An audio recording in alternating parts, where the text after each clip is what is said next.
As a chef, I know flavor doesn't begin in the kitchen.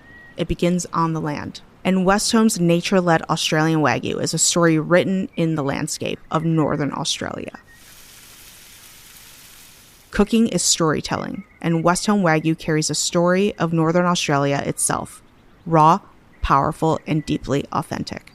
It's a testament to the passion and care raised in the rhythm of Northern Australia. I'm Chef Maylin from 88 Club in Los Angeles, and I invite you to visit westhome.com/Maylin to learn more.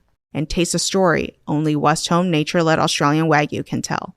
That's westhome.com/MEILIN. It is the third week of September. Ladies and gentlemen, it is the Marketing Geeks News Update. Hey, everybody. We are here to give you some big news that you can use for your day. So here we go. Google beefs up mobile app insights with the new AdMob API. So now there's a range of enhanced metrics such as active users, ad exposures per session, sessions duration, ARPU, and user retention. This is from Marketing Land. Kind of interesting because if you ever use AdMob to do any kind of advertising, then this is something that you will probably want to know and use. So they're beefing up app analytics, basically. Yeah, essentially, which is probably pretty handy, I would say. You know, especially if you're a marketeer and you want to do reports. Especially if you have an app. Yeah, well, you know, I mean, like I've got to do a monthly update on all my stuff that I'm doing. So having the more analytics and numbers that you can show, the better that is. So yay.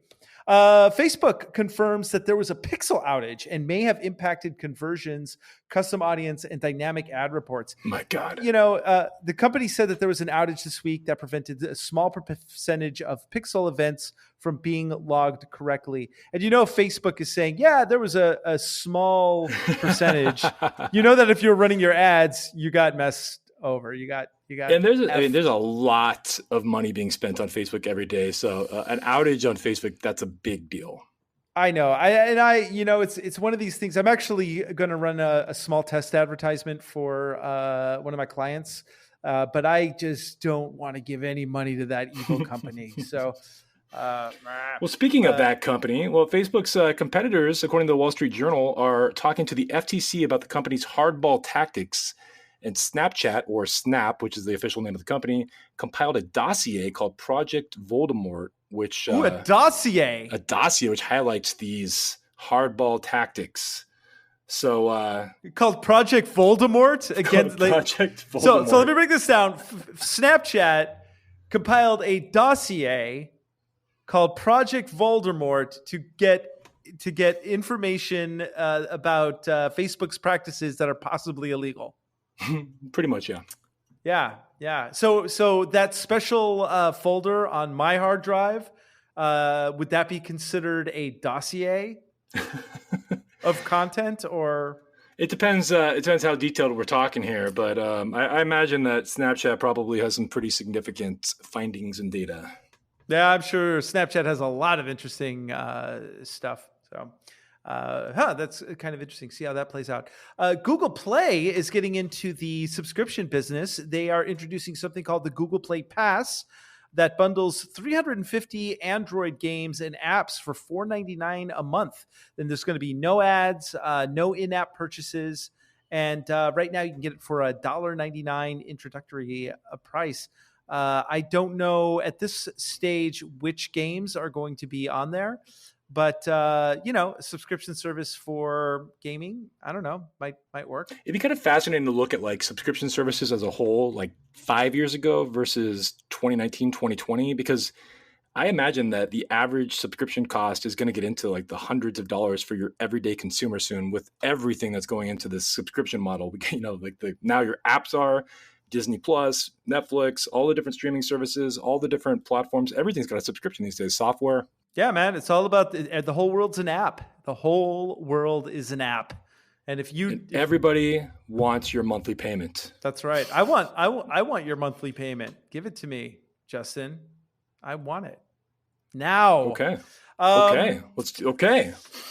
Well, here's something kind of interesting. Google may have just unearthed an era of quantum supremacy. This is from The Verge.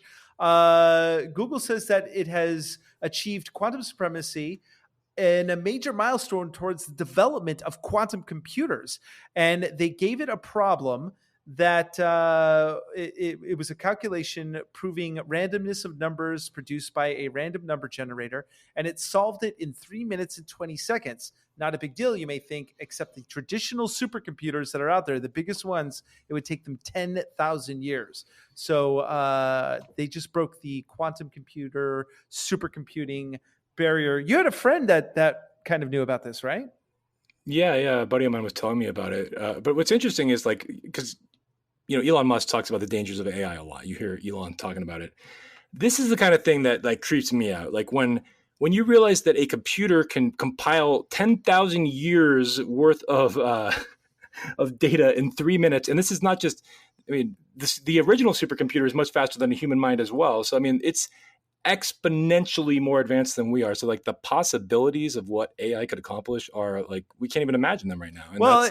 And that's where it gets kind of shaky. Because we could be living in an artificial reality right at this moment, and we're just little bits of AI floating around in a tub of liquid goo, I hope so. I hope so too. It would just explain a lot. It would explain what this timeline is all about, man.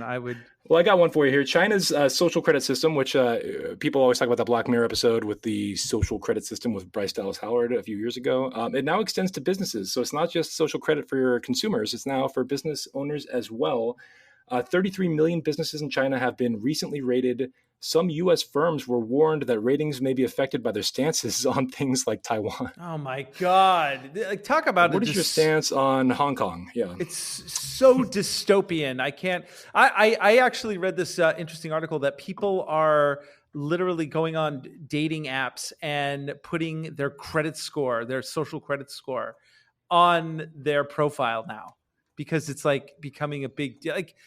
Come on.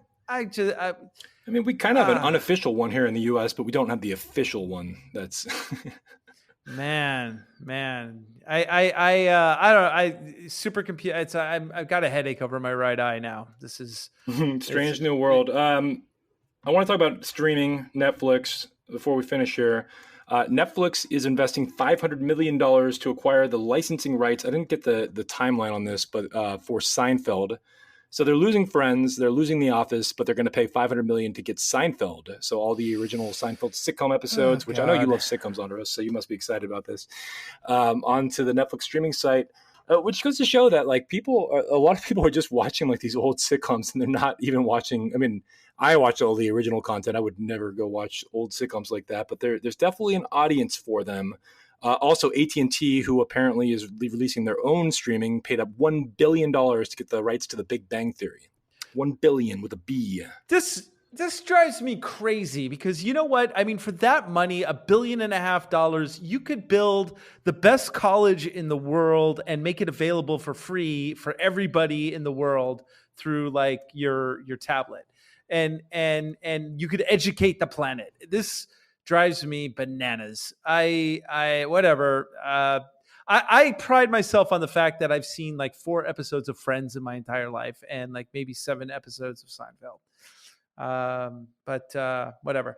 Finally, in the whole streaming thing, Disney Plus is now available for pre-order, and actually one of the test countries is here. I'm going to sign up for free for Disney Plus.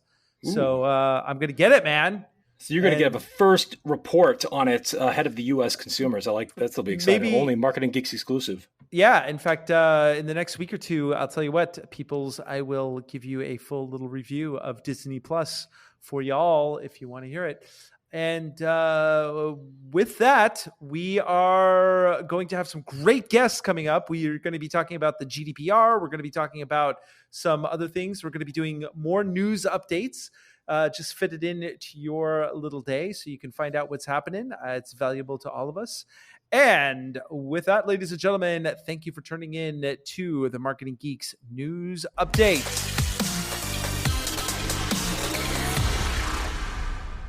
Stay classy.